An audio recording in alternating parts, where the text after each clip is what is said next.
Paramashivoham. Om Nithyananda Paramashivoham. Om Nithyananda Paramashivoham. Om Nithyananda Paramashivoham. Om Nithyananda Paramashivoham. Om Nithyananda Paramashivoham. Om Nithyananda Paramashivoham. Om Nithyananda Paramashivoham. Om Nithyananda Paramashivoham. Om Nithyananda Paramashivoham. Om Nithyananda Paramashivoham. Om Nithyananda Paramashivoham. Om Nithyananda Paramashivoham. Om Nithyananda Paramashivoham. Om Nithyananda Paramashivoham. Om Nithyananda Paramashivoham. Let our biology become one with Paramashiva's biology.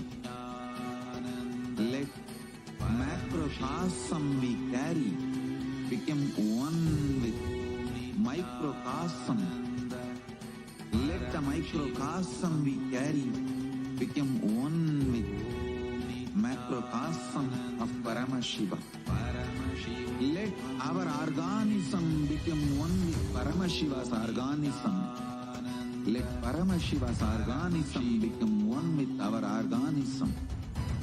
Let oneness become living strategy, living experience of all of us.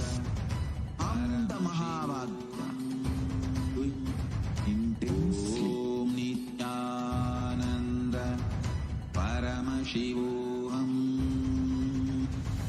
Om Nithyananda Paramashivoham. Om Nithyananda Paramashivoham. Om Nithyananda Paramashivoham. Om Nithyananda Paramashivoham. Om Nithyananda Paramashivoham. Om Nithyananda Paramashivoham.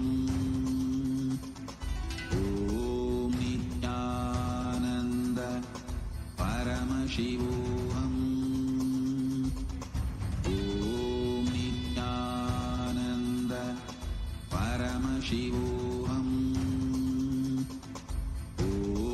Nithyananda Paramashivoham.